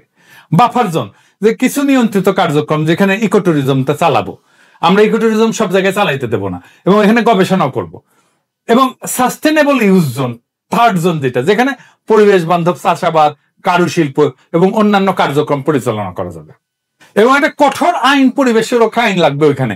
সংরক্ষিত এলাকায় বৃক্ষ নিধন, শিকার এবং দূষণ কঠোরভাবে নিষিদ্ধ করতে হবে এবং আইন ভঙ্গ করলে দৃষ্টান্তমূলক শাস্তি ব্যবস্থা করতে হবে। এবং আমরা পুরো সিস্টেমটা ঠিক মতো চলতেছে কিনা এটার জন্য প্রযুক্তির ব্যবহার করব, ড্রোন লাগাবো, স্যাটেলাইট ইমেজ ব্যবহার করব, যে সংরক্ষিত এলাকায় সার্বক্ষণিক আমরা নজরদারি করব যে কেউ আমাদের এই পরিবেশের ক্ষতি করতেছে কিনা। এবং এই অঞ্চলে আমাদের একটা গবেষণা এবং ডকুমেন্টেশনের একটা শক্তিশালী সিস্টেম রাখতে হবে, যে সংরক্ষিত এলাকায় জীব বৈচিত্র্য, সম্পদ এবং পরিবেশগত অবস্থা নিয়মিত এটা ঠিক থাকতেছে কিনা, এটা নিয়মিত গবেষণার মাধ্যমে পর্যবেক্ষণ করা হবে। আর আসেন কাপ্তাই লেক এলাকা। এই যে কাপ্তাই লেকটা করা হয়েছে, জানেন এখানে কত মেগাওয়াট বিদ্যুৎ হয়? 230 মেগাওয়াট মাত্র। এটা গোটা বাংলাদেশের চাহিদার মাত্র 5%। এই যে 5% বিদ্যুৎ, তার জন্য কত বড় সমস্যা আমরা তৈরি করছি। আমরা যদি ঘোড়াশাল বিদ্যুৎ কেন্দ্রের কথা চিন্তা করি, ঘোড়াশাল বিদ্যুৎ কেন্দ্র 950 মেগাওয়াট বিদ্যুৎ উৎপাদন করে, তার মানে 4 গুণ এই কাপ্তাই লেকের চাইতে। তাইলে আমি এটা আসলে রাখবো কেন? এই কাপ্তাই বাঁধ ভেঙে দিয়ে আমরা জমি উদ্ধার করলে কি সমস্যা? এটা ভেবে দেখতে হবে। এটা নিয়ে আমাদের সিরিয়াস চিন্তা করতে হবে যে আসলে আমরা কাপ্তাই বাঁধটা রাখবো কিনা। একটা দীর্ঘস্থায়ী প্রবলেমের সমস্যার সমাধান করছে। কাপ্তাই লেক থাকবে না, কাপ্তাই লেকের দরকার কি? আমাদের তো দরকার নাই। দৃষ্টিনন্দন কাপ্তাই লেকের তো দরকার নেই। আমার যদি জমি উদ্ধার হয় ওইখানে, এই 230 মেগাওয়াট বিদ্যুতের দাম কত? আর আমরা যদি এই জমিটাকে ব্যবহার করতে পারি, কাপ্তাই লেকের নিচে ডুবে যাওয়া জমিটা যদি উদ্ধার করতে পারি, তাহলে এই জমিতে আমরা কি পরিমাণে অর্থনৈতিক ব্যবস্থাপনা করতে পারবো, অর্থনৈতিক সুবিধা পাবো, অর্থনৈতিক লাভ করতে পারবো। এটা একটা স্টাডি হইতে পারে। আমি একটু ধারণাটা দিলাম। যদি মনে করেন যে স্টাডি করে যদি দেখা যায় যে ওইখানে অর্থনৈতিক সুবিধা যেটা সেটা অনেক অনেক বেশি এই কাপ্তাইয়ের 230 মেগাওয়াটের বিদ্যুতের চাইতে, তাহলে কাপ্তাই বাঁধ আমাদের রেখে লাভ কি? এটা ভেঙে দেওয়া যেতে পারে। আমার মনে হয় যে কাপ্তাই বাঁধ যদি ভেঙে দেওয়া যায় তাহলে আমাদের বেটার ইকোনমিক বেনিফিট আমাদের আসবে। এবার আসেন আদিবাসী ধারণা নিয়ে আমার চিন্তাটা বলি। কেন এইটা অদরকারি আলাপ? কেনই বা সমতলের মানুষ এই চিন্তাটা পছন্দ করে না? সমতলের মানুষ আদিবাসী ধারণা নিয়ে কি মত পোষণ করে সেটা বলার আগে বোমাং রাজা কি ধারণা পোষণ করে সেটা শুনি আসেন। শোনেন, ওনার কথাই শোনেন। আমার নাম অংশের চৌধুরী। আপনারা বলেন আমরা অ্যাকচুয়ালি ট্রাইবাল, আমরা আদিবাসী নয়। আমরা ছিলাম বার্মাতি, ভারতের সম্রাট বাংলাদেশি। উনি ব্রাদার বোমাং রাজাকে 1614 সালে গভর্নর অফ চিটাগং, 10th রাজা গভর্নর ছিল। 10th man entered into Chittagong himself, বর্ধমানে বোমাঙ্গের কমলাপুর 1727 সালে। 283 বছর আগে আমরা এখানে যুক্তি। এই যে ইন্ডিজেনাস বা আদিবাসী শব্দটার অর্থ হইল এমন জনগোষ্ঠী বা সম্প্রদায় যারা কোনো নির্দিষ্ট ভৌগোলিক এলাকায় ঐতিহাসিকভাবে বসবাস করে আসতেছে, যারা সেই এলাকার আদি অধিবাসী এবং যাদের ঐতিহ্য সাধারণত ঔপনিবেশিক বা আধুনিক জনগোষ্ঠীর আগমনের পূর্বে গড়ে উঠছে। সহজ বাংলায় বললে ওই অঞ্চলের আদিবাসিন্দা। রেড ইন্ডিয়ানরা যেমন আমেরিকার আদিবাসিন্দা, আপনারা তো সেটা না পাহাড়ি ভাইরা। তারপরে যখন এই শব্দ ব্যবহার করার জন্য চাপাচাপি করেন তখন বাকি দেশের মানুষ এটাকে সন্দেহের চোখে দেখবেই। এটাও বুঝতে হবে। তারা জানে আদিবাসীরা যদি দাবি করে যে তাদের মানবাধিকার লঙ্ঘিত হচ্ছে, তাহলে আন্তর্জাতিক সম্প্রদায় তাদের আলাদা রাষ্ট্রের দাবিকে সমর্থন জানায়, সেই দাবিকে মেনে নিতে বাধ্য করতে পারে। আর আপনাদের তো জুম্মল্যান্ড সংক্রান্ত দাবি আছেই, আর ইন্ডিয়ার তো ফুসলানো আছেই, তাই না? এবং ইন্ডিয়া তো চায় এটাকে আলাদা করে নিয়ে একটা আলাদা তাদের মধ্যে খেয়ে ফেলতে। তো সন্দেহ তো যৌক্তিক। আপনারা যদি মনে করেন আদিবাসী শব্দটা আপনাদের আলাদা সুবিধা দেবে, আপনি বাংলাদেশ রাষ্ট্রের কাছে চান সেই সুবিধা, তাইলে আলাপ তো করা যাইতেই পারে ওইটা নিয়ে। কিন্তু সে আলাপে না যায় যদি বলেন দেখিস আকাশে কি সুন্দর চাঁদ উঠিছে, তাহলে হবে। পাহাড়ে সবাই যেমন বিচ্ছিন্নতাবাদী না, এটা যেমন সত্য, তেমন সমতলের সবাই আপনাদের ব্যাপারে ইনসেনসিটিভ বা অসংবেদনশীল না, এটাও তেমন সত্য। তাই আসেন দুই পক্ষকেই বলি, সংঘাত আর অবিশ্বাসের কালকাটায় আমরা নতুন ইতিহাস গড়ি। হাসিনা বিরোধী লড়াইয়ে পাহাড়ি ভাই বোনেরা আমাদের কাঁধে কাঁধ মিলায় লড়াই করছেন। আমরা এই ঐতিহাসিক ঐক্যকে সাথে নিয়ে আগায় যাই। আমরা এমন এক বাংলাদেশ গড়ে তুলি যার গর্বিত মালিক হবে হিন্দু, মুসলমান, পাহাড়ি, সমতলী, চাকমা, বাঙালি সকলেই। বৈচিত্র্যের মধ্যে আমরা গড়ে তুলবো এক মহান ঐক্য, এক নতুন বাংলাদেশে, যে বাংলাদেশের স্বপ্ন দেখেই জুলাই আগস্টের হাজারো শহীদেরা চোখ মুছছিল, শেষ নিদ্রায় গেছিল। আসেন আমরা সেই স্বপ্নকে বাস্তব করে তুলি। ইনকিলাব জিন্দাবাদ। সম্মানিত দর্শক, গত কয়েক বছর ধরে ইন্টারনেট জগতে বট বাহিনী, তাদের অত্যাচার, তাদের দৌরাত্ম্য, তাদের দাপট এবং তাদের প্রভাব কোনোটাই অস্বীকার করা যাবে না। আমরা যেটা শুনেছিলাম আওয়ামী লীগ জামানাতে 20,000 এরকম বট বাহিনীকে ভাড়া করা হয়েছিল। তো এই সকল 20,000 বট বাহিনী তারা এক একজনে 1,000, 2,000, 3,000 করে আইডি তারা রাখত এবং দেখা গেল যে তারা যাদেরকে অপছন্দ করত তাদেরকে একটা গালি দিত কিংবা তাদের যারা নিয়োগকর্তা ছিল, তো তাদেরকে প্রশংসা করার দরকার হলে তারা সেখানে গিয়ে প্রশংসা করত। তো একজন মানুষ দেখা গেল যে একটি ক্লিক করার সঙ্গে সঙ্গে তাদের যে বিকল্প 1000 আইডি ছিল, তো সেই 1000 আইডিতে লাইক, কমেন্ট এগুলো সব পড়ে যেত অটোমেটিক। এই যে কম্পিউটার যে সিস্টেমটি, এটিকে বলা হয় বট, BOT বট। আর এই কাজগুলো যারা করতো তাদেরকে বট বাহিনী বলা হতো বা বলা হচ্ছে। বাংলাদেশ ইন্টারনেট জগৎকে ব্যবহার করে যারা সুকর্ম করতে চায়, দুষ্কর্ম করতে চায়, সকলেরই এই বট বাহিনী রয়েছে এবং তারা এই জন্য ভাড়া দেয়। আমি অন্যদের কথা বলতে পারবো না। আওয়ামী লীগের যারা এই কাজ করতো, আমরা শুনেছি যে প্রতিটি গালির জন্য, লাইক, কমেন্টের জন্য 50 টাকা করে দেয়া হতো। তো প্রতিদিন যে যত গালি দিতে পারে এটার জন্য একটা সিস্টেম রয়েছে, কম্পিউটার সফটওয়্যার রয়েছে এবং সে অনুযায়ী তারা নির্দিষ্ট বেতন পেত, বোনাস পেত, ভাতা পেত। 20,000 লোক আওয়ামী লীগের। তো আওয়ামী লীগের 20,000 লোককে, এরকম বট বাহিনীকে মোকাবেলা করার জন্য তাদের যারা প্রতিপক্ষ, তাদেরও তো নিঃসন্দেহে এরকম 20,000, 25,000 বট বাহিনী ছিল এবং তাদের পেছনে প্রচুর অর্থ ব্যয় করা হয়েছে ম্যাটিকুলাসলি দীর্ঘদিন ধরে। এবং সেই যুদ্ধে আওয়ামী লীগ পরাজিত হয়েছে, আর আওয়ামী লীগের প্রতিপক্ষ যারা বট বাহিনী, তারা বিজয়ী হয়েছে। গালাগালি, অশ্রাব্যতা এবং তার ফলে আজকের এই সমাজে গত কয়েক বছরে যে দুর্বিপাক, দুর্বিষহ, অশ্লীলতা, অশ্রাব্যতা, মিথ্যা প্রচার, প্রোপাগান্ডা এবং নানা রকম গুজব, এর কারণে পুরো সমাজটি, দেশ, রাষ্ট্র একটি ব্যর্থ রাষ্ট্রে পরিণত হয়ে গেছে।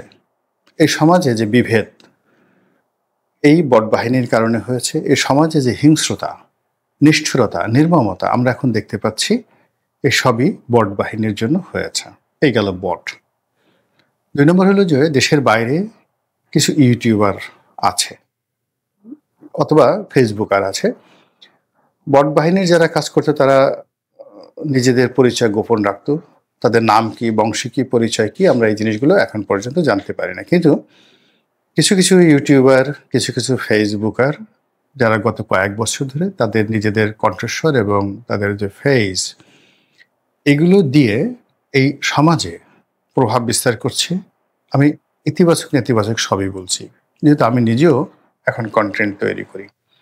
তো তারা প্রভাব বিস্তার করছে, অশ্লীলতা ছড়াচ্ছে, ঘৃণা ছড়াচ্ছে, সমাজের যে ভারসাম্য, সে ভারসাম্যগুলো নষ্ট করছে, দেশকে বিদেশের হাতে তুলে দিচ্ছে, আবার বিদেশের কবল থেকে দেশকে মুক্ত করছে। What ever maybe, negative positive, এই ক্ষেত্রে ইউটিউবার যারা রয়েছে তাদের একটা বিরাট ভূমিকা গত কয়েক বছর ধরে আছে।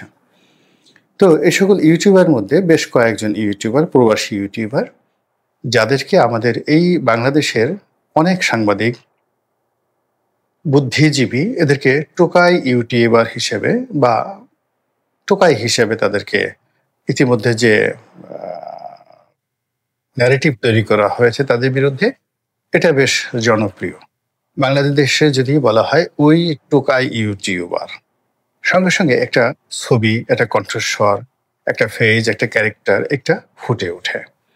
তো এই টোকাই ইউটিউবারদের হলো কি যে মানুষের জীবনে যে নেগেটিভিটি রয়েছে, সেই নেগেটিভিটিটা তারা ব্যবহার করে নিজেদের অশিক্ষা, নিজেদের কুশিক্ষা, নিজেদের যা কিছু মন্দ, সেগুলোর সাথে তাদের যারা নিয়োগকর্তা রয়েছে তাদের অশ্লীলতা, অশ্রাব্যতা সবগুলিকে পুঁজি করে গত কয়েক বছর ধরে যে সহিংসতা এই সমাজে তারা তৈরি করেছে, যে সকল নেতিবাচক প্রতিক্রিয়া এই সমাজে তৈরি করেছে, এর ফলে সমাজ তো ক্ষতিগ্রস্ত হয়েছে, তার সঙ্গে সঙ্গে ছিনতাই, রাহাজানি, মারামারি, কাটাকাটি, বিভেদ, বিসংবাদ এই সমাজে বিশেষ করে তরুণদের মধ্যে মারাত্মকভাবে বৃদ্ধি পেয়েছেন এই সকল টোকাই ইউটিউবারদের কারণে।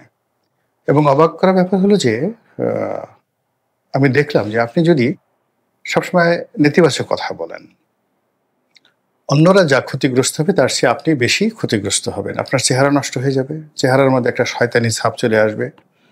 আপনি হাসলে মনে হবে একটা রাক্ষস হাসছে, আপনি মুখ কালো করলে মনে হবে একটি ভূত, একটা প্রেত আপনার মুখের উপর ভর করেছে। আপনার চেহারার মধ্যে যে নূরের একটা জিল্লতি থাকে, আপনি হিন্দু হন অথবা মুসলিম হন, মানুষের চেহারা কখনো শুয়োরের মতো হয় না, পশুর মতো হয় না, জন্তু জানোয়ারের মতো হয় না। মানুষ আশরাফুল মাখলুকাত। কিন্তু মানুষ যখন নেতিবাচক কথা বলে, নেতিবাচক চিন্তা করে এবং কুকর্ম করে, তখন আপনি দেখবেন যে তাদের চেহারার যে স্বাভাবিক লাবণ্যতা এটা নষ্ট হয়ে যায়। তাদেরকে দেখলে আপনার মনে হবে একটা পশু আসছে, একটা পশু হাসছে, একটা পশু নাচছে, একটা জন্তু, একটা জানোয়ার আপনার সামনে উল্লম্ফন করছে, এরকম অবস্থা তৈরি হয়। এখন সেটা যেই হোক না কেন, এটা ইউনিভার্সাল। কখনই মানুষ যদি পাশবিক কর্মকাণ্ড করে, পশুর মতো অশ্লীলতা ছাড়ায়, পশুর মতো সে যাকে বলা হয় নিকৃষ্ট কর্ম করে, তাহলে তাদের এই চেহারা যে সুরতের স্বাভাবিক যেটা নূরের ঝলক আছে, আশরাফুল মাখলুকাতের একটা ঝলক রয়েছে, এটা নষ্ট হয়ে যায়। আপনি যদি পোপকে দেখেন, কোনো একজন যাকে বলা হয় খ্রিস্টান ধর্মের যারা পোপ রয়েছেন, তাদেরকে দেখেন কি লাবণ্যতা তাদের মধ্যে রয়েছে, যারা নাম আর লাবণ্যময়তা রয়েছে যারা পোপ রয়েছেন তাদের মধ্যে। আপনি যদি বৌদ্ধ ভিক্ষু, আপনি দালাই লামার কথা চিন্তা করুন, তার বয়স এখন প্রায় 90 বছর। তো দালাই লামাকে 90 বছরের দালাই লামা আর আমাদের ডক্টর মোহাম্মদ ইউনূস পাশাপাশি বসিয়ে দেখেন, কেমন দেখায়? আপনাদের মনে আছে কালো একজন মানুষ নেলসন ম্যান্ডেলা শেষ বয়সে কত সুন্দর ছিল, কিংবা রানী দ্বিতীয় এলিজাবেথ যে মারা গেলেন, ঠিক মৃত্যুর পূর্বেও দেখেন তার অসাধারণ লাবণ্যতা ছিল। তিনি তার মানবিক যে সত্তাগুলো এগুলো ধরে রেখেছিলেন, জীবিত রেখেছিলেন। কিছু কিছু মানুষ আছে দেখবেন যে বয়স হয়েছে মাত্র 35, 36 বা 40 বছর, কিন্তু দেখে মনে হয় চুল উঠে গেছে, মুখ এমন লম্বা হয়ে গেছে, দাঁতগুলো বের হয়ে গেছে, তারপরে ঠোঁট বাঁকা হয়ে গেছে, হাত পা সব মানে কি বলবো, সে হিংস্র প্রাণীর মতো হয়ে গেছে। তারা হাত সামনে আনলে, মুখ বের করলে মনে হয় যেন এখনই দুর্গন্ধ বের হবে এখান থেকে। এরকম মন্দ কাজগুলো করতে করতে তারা এমন একটা অবস্থায় নিজেদেরকে নিয়ে এসেছে, এখন যে কোনো রাস্তার লোক দেখলে এদেরকে টোকাই হিসেবে অভিহিত করে। অভাব অভিযোগ পথের ধারে বসে থেকে তারা সেই আমাদের দেশে রণবী যে টোকাইয়ের একটা প্রতিচ্ছবি দারিদ্রতা দ্বারা অঙ্কন করার চেষ্টা করেছিলেন, ঠিক সেই টোকাই নয়। টোকাই হলো রাস্তার পাশে কিশোর গ্যাং যারা আছে, বাবা নেই মা নেই, ময়লার আবর্জনা থেকে আবর্জনা খায়, পলিথিনের মধ্যে বিভিন্ন রকম সেই যাকে বলা হয় মাদকদ্রব্য মিশিয়ে, সেই কি ধরনের মাদক, ধরুন ওই যে জুতো বানায়, সে জুতো বানার জন্য যে গামটা রয়েছে, সে গাম পলিথিন পুড়িয়ে সেই গামের সঙ্গে আবার মিশিয়ে তার মধ্যে গাঁজা দিয়ে একটু ফেনসিডিল মিশিয়ে তারপরে শেষে তারা টানতে থাকে। এই যে শ্রেণীটা, এরা না পারে এমন কোনো অপরাধ নেই। আপনি কমলাপুর স্টেশনের আশেপাশে, কড়াইল বস্তির আশেপাশে, অপরাধপ্রবণ এলাকা মোহাম্মদপুর, ডেমরা, এই সকল এলাকাতে এই ধরনের ভয়ঙ্কর টোকাই দেখতে পাবেন। তো এই যে টোকাই যারা ভয়ঙ্কর, তাদের চাইতেও অনলাইনের কিছু অ্যাক্টিভিস্ট হয়ে গেছে, তাদের যে নির্মমতা, অশ্লীলতা, মন্দ কাজগুলো ওই টোকাইদেরকে অতিক্রম করে ফেলেছে। এই জন্য বাংলাদেশের অনেক সাংবাদিক, গণমাধ্যম ব্যক্তিত্ব এখন এদেরকে টোকাই হিসেবে অভিহিত করে।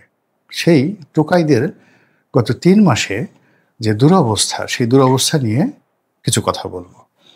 আপনারা লক্ষ্য করবেন যে তারা ইতিমধ্যে তাদের যে ধারাবাহিকতা হারিয়ে ফেলেছে। তারা আগে যে ভাষায় কথা বলতো, এখন তাদের কথা পরিবর্তন হয়ে গেছে যে প্রভুদের নির্দেশে তারা কাজ করত। কারো বেতন ছিল মাসে $500, মাত্র $500। আর সর্বোচ্চ যে বড় টোকাই, তার বেতন ছিল $950।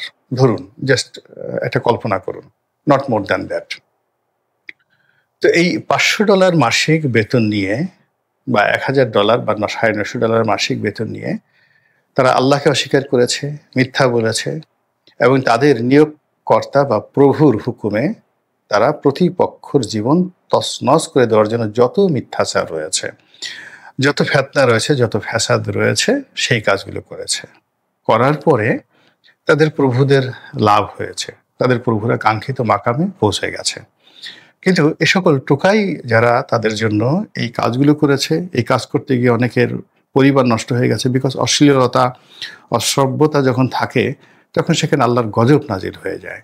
এদের স্বাস্থ্য নষ্ট হয়ে গেছে, এদের অর্থনৈতিক ব্যবসা বাণিজ্য সব কিছু, যে যে কর্ম করত সকল কর্ম তাদের নষ্ট হয়ে গেছে, বরকত উঠে গেছে। তো বরকত উঠে যাওয়ার ফলে তারা তাদের বেতন ভাতা বৃদ্ধি করার জন্য আন্দোলন করেছে, চেয়েছে, পদ চেয়েছে, পদবি চেয়েছে, বিভিন্ন মানুষকে জিম্মি করার চেষ্টা করেছে, চাঁদাবাজি করার চেষ্টা করেছে, কিছু চাঁদাবাজি করতে সফল হয়েছে, বাকি ক্ষেত্রে তারা পারেনি। সব মিলিয়ে তাদের হতাশা গত 1 বছরে বাড়তে বাড়তে গত 3 মাস আগে এটা এরকম একটা জায়গাতে পৌঁছে গেছে যে তাদেরকে আর তাদের সে নিয়োগকর্তা, তাদের প্রভু, তাদের আকা, তাদের মাওলা, তারা যাদের বান্দা, কৃতদাস, তো তারা আর সেই তাদেরকে ধারণ করতে চাচ্ছে না। তাদের সঙ্গে তাদের যে পরিচয় আছে এটাও তারা বলতে চাচ্ছে না, আন্তরিকতা আছে এটাও তারা বলতে চাচ্ছে না। দ্বিতীয়ত, কেন যেন তারা আর অতীতের মতো তাদেরকে টাকা দিতে পারছে না, বট বাহিনীকেও টাকা দিতে পারছে না বা দিচ্ছে না, আর এ ধরনের টোকাই যারা ইউটিউবার রয়েছে তাদেরকেও টাকা পয়সা দিচ্ছে না। ফলে এ সকল মানুষ ভয়ানক অর্থনৈতিক সংকটে রয়েছে। আর সেই অর্থনৈতিক সংকট থেকে বাঁচার জন্য তারা এখন অনেকে আওয়ামী লীগের সঙ্গে লাইন দেওয়ার চেষ্টা করছে। এর কারণ হলো, খবর প্রচারিত হয়ে গেছে যে আওয়ামী লীগের এস আলম সাহেব তিনি 4,500 কোটি টাকা বিনিয়োগ করেছেন এবং সেই বিনিয়োগের একটা বিরাট অংশ এই ধরনের বট বাহিনীদেরকে দেওয়া হবে। ফলে যে সকল এক্সপার্ট বট বাহিনী, যে সকল এক্সপার্ট টোকাই ইউটিউবার বা ফেসবুকার যারা একসময় আওয়ামী লীগের বিরুদ্ধে কাজ করতো, তারা এখন আওয়ামী লীগের সঙ্গে বন্ধুত্ব করার জন্য, তাদেরকে দালালি করার জন্য তারা বিভিন্ন রকম চেষ্টা এবং তদবির তারা শুরু করেছে। আর আওয়ামী লীগ তো একটা ঝানু দল, তারা বলছে আচ্ছা ঠিক আছে, তোমরা যে যে কাজগুলো করবে তার আগে আগে যাদের জন্য কাজ করেছো তাদেরকে তোমরা একটা গ্রিন সিগন্যাল না দিয়ে একটা ব্যাড সিগন্যাল দাও, রেড সিগন্যাল দাও, এবং তোমরা তোমাদের কথার যে কতটুকু ঝাঁজ আছে, এখানে হলো প্রত্যেকটা জিনিসের একটা পাওয়ার থাকে, একটা ফুয়েল থাকে, একটা নির্দিষ্ট সময় থাকে, এরপরে আর তার কার্যক্ষমতা থাকে না। তো এখন যে সকল টোকাই ইউটিউবাররা অতীতে খুব ইনফ্লুয়েন্স দেখিয়েছেন, বা যে সকল টোকাই বট বাহিনী অতীতে এই গালাগালি করে সফলতা লাভ করেছে, এখন 2025 সনের সেই অক্টোবর মাসে এসে, সেপ্টেম্বর মাসের শেষ দিকে এসে তারা যে এই কাজগুলো সফলভাবে করতে পারবে এসে আওয়ামী লীগ জানতে চাচ্ছে, বুঝতে চাচ্ছে। ফলে তারা আওয়ামী লীগের নেতাকর্মীদের সাথে দেশের বাইরে, দেশের ভেতরে নানাভাবে নেগোসিয়েশন করার চেষ্টা করছে, কিন্তু এখনও সেই সফলতা আসেনি। এটা আমি বুঝলাম এই কারণে যে তাদের কথাবার্তা, চেহারা সুর সব এলোমেলো হয়ে গেছে। এবং গত 1 মাসের মধ্যে যদি আপনি ধরনের টোকাই ইউটিউবার বা টোকাই বট বাহিনী তাদের গালাগাল এবং তাদের কর্মকাণ্ড দেখেন, দেখবেন যে গত 4-5 বছর ধরে তারা যে ধারাবাহিকতা রক্ষা করেছিল এটা এখন এলোমেলো হয়ে গেছে। তারা পথ হারিয়ে ফেলেছে এবং তারা একসময় যাদের জন্য জীবন দিত তাদেরকে এখন গালাগাল করছে, আর একসময় যাদের বিরুদ্ধে গালাগাল তারা করতে এখন তাদেরকে ছলে বলে তারা প্রশংসা করার চেষ্টা করছে এবং তাদের সাথে মেশার চেষ্টা করছে। তো আমি ব্যক্তিগতভাবে মনে করি যে জীবন খুব সংক্ষিপ্ত এবং ইতিবাচক। এ জীবনে যে যত ট্রান্সপারেন্ট হতে পারে তার জন্য তত বেশি কল্যাণকর, তত মঙ্গল। মানুষ জীবনে ভুল হবে, ভ্রান্তি হবে, এই ভুল এবং ভ্রান্তিকে সরাসরি মোকাবেলা করতে পারার মধ্যেই আপনার সফলতা। কিন্তু আপনি যদি আপনার কোনো ভুল এবং ভ্রান্তিকে লুকোতে চান, সেক্ষেত্রে আপনার আরও মারাত্মক ভুল হবে। আওয়ামী লীগ যে ভুল করেছে, বিএনপি যে ভুল করেছে, জামাত যে ভুল করেছে, তারা এই ভুলগুলো ঢাকার জন্য যতই কৌশল করুক না কেন, সেটা তাদের জন্য বুমেরাং হবে। ব্যক্তির জীবন অত্যদ্রুপ। কোনো ব্যক্তি, ধরুন আমার জীবনের একটা ভুল বা ভ্রান্তি, তো এটা যদি আমি লুকোতে চাই, যেটা আপনি জানেন, বা যেটাকে আমি আরও মিথ্যা কথা বলে, এলোমেলো কথাবার্তা বলে সেটাকে আরও পেঁচাতে চাই, এটা আমার জীবনে আরও জটিলতা সৃষ্টি করবে এবং আপনার কাছে আমার যে গ্রহণযোগ্যতা এটা আরও জটিল করে তুলবে। তার চেয়ে বরং খুব সহজ সরলভাবে অতীতকে মুছে দিয়ে নতুনভাবে জীবন শুরু করতে পারাটাই সফলতা।